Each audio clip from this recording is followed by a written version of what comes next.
8 फेरों का 8वां वचन। स्वाति ने इसी साल शहर की कॉलेज से पढ़ाई पूरी की है और अब उसके लिए जगह जगह से रिश्ते आने लगे हैं। स्वाति से ज़्यादा उसके रिश्तेदारों को उसकी शादी की चिंता है, इसीलिए जो भी स्वाति के घर आता वो किसी नए लड़के की खबर ज़रूर ले आता।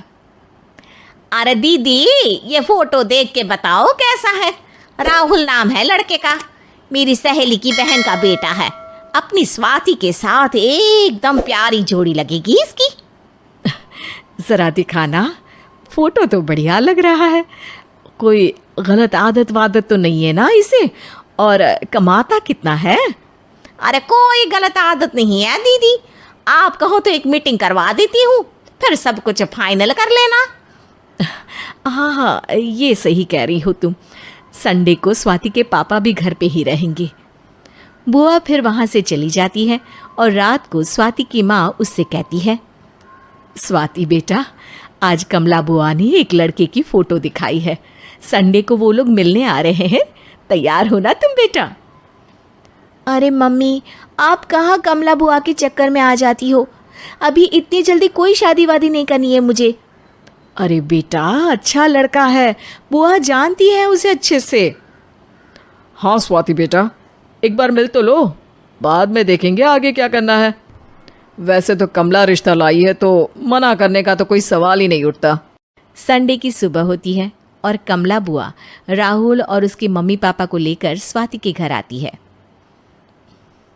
अरे आइए आइए भाभी, इसे अपना ही घर समझिए, इनसे मिलिए। ये मेरे भैया और ये मेरी भाभी हैं।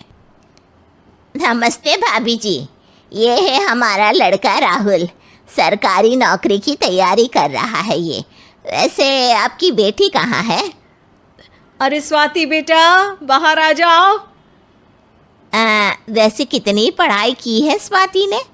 जी, पोस्ट ग्रेजुएट है हमारी बेटी साइंस में। ये सब तो ठीक है, पर घर संभालना जानती है या नहीं? हमें कौन सी इससे नौकरी करवानी है, नौकरी तो मेरा बेटा करेगा ही। पर मैंने इतनी पढ़ाई की है और आप चाहती हैं कि मैं घर पर ही बैठी रहूं? अरे स्वाति बेटा, ये बड़ों की बात में तुम कहाँ बोल पड़ी? हम सब देख लेंगे क्या करना है क्या नहीं। हम तो इसी बात में विश्वास करते हैं कि घर के लड़के घर में ही रहे तो ज़्यादा अच्छा रहता है। वरना भाई साहब, आप तो आजकल के हाल जानते ही हैं, कितनी घटनाएं होने लगी हैं औरतों के खिलाफ। स्वाति बेटा, रसोई का काम तो पूरा जानती हो ना? शादी के बाद तुम्हें ही संभालना है वो सब। अरे बहुत अच्छा खाना बनाती है ये, आप सब लोग इसकी तारीफ करते नहीं थकेंगे। लो भाई, हो गई मीटिंग, अब शादी की तारीख फाइनल कर लेते हैं, क्यों भैया? भाई, हम तो पंडित जी से चर्चा करने के बाद ही तारीख फाइनल करेंगे। सालों से हम उनकी बातें मानते हुए आ रहे हैं। लड़के वाले और कमला बुआ की बातें सुनकर स्वाति एकदम नाराज़ हो जाती है और उसे लगने लगता है कि शादी के बाद उसे घर पर ही बैठना पड़ेगा।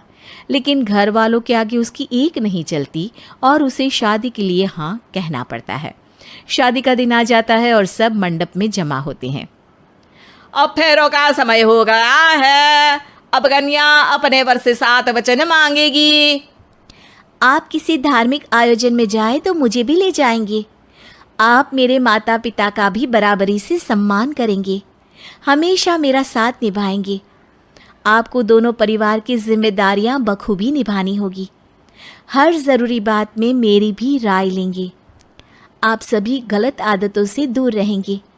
आप मेरे अलावा किसी और औरत से कोई गलत संबंध नहीं बांधेंगे। ये 7 वचन पूरे हुए, वर क्या तुम्हें ये सारे वचन मंजूर है? जी हाँ पंडित जी, मैं सारे वचन अच्छी तरीके से निभाऊंगा।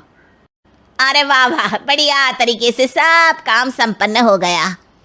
तो इसी के साथ विवाह संपन्न हुआ और आज से ये दोनों पति पत्नी हुए। 1 मिनट पंडित जी, अभी एक वचन लेना बाकी है। अब कौन सा वचन है बेटा?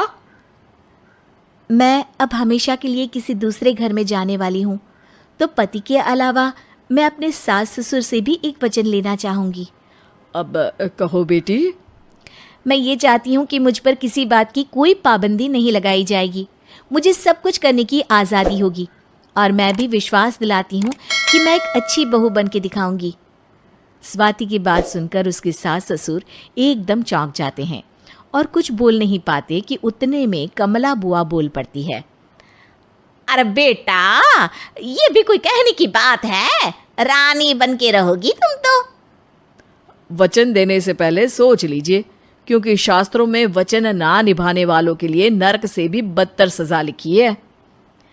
स्वाति की चालाकी से वहां मौजूद सब लोग प्रभावित हो जाते हैं और लोगों में बदनामी ना हो जाए, इस कारण स्वाति के सास ससुर को उसे वचन देना पड़ता है।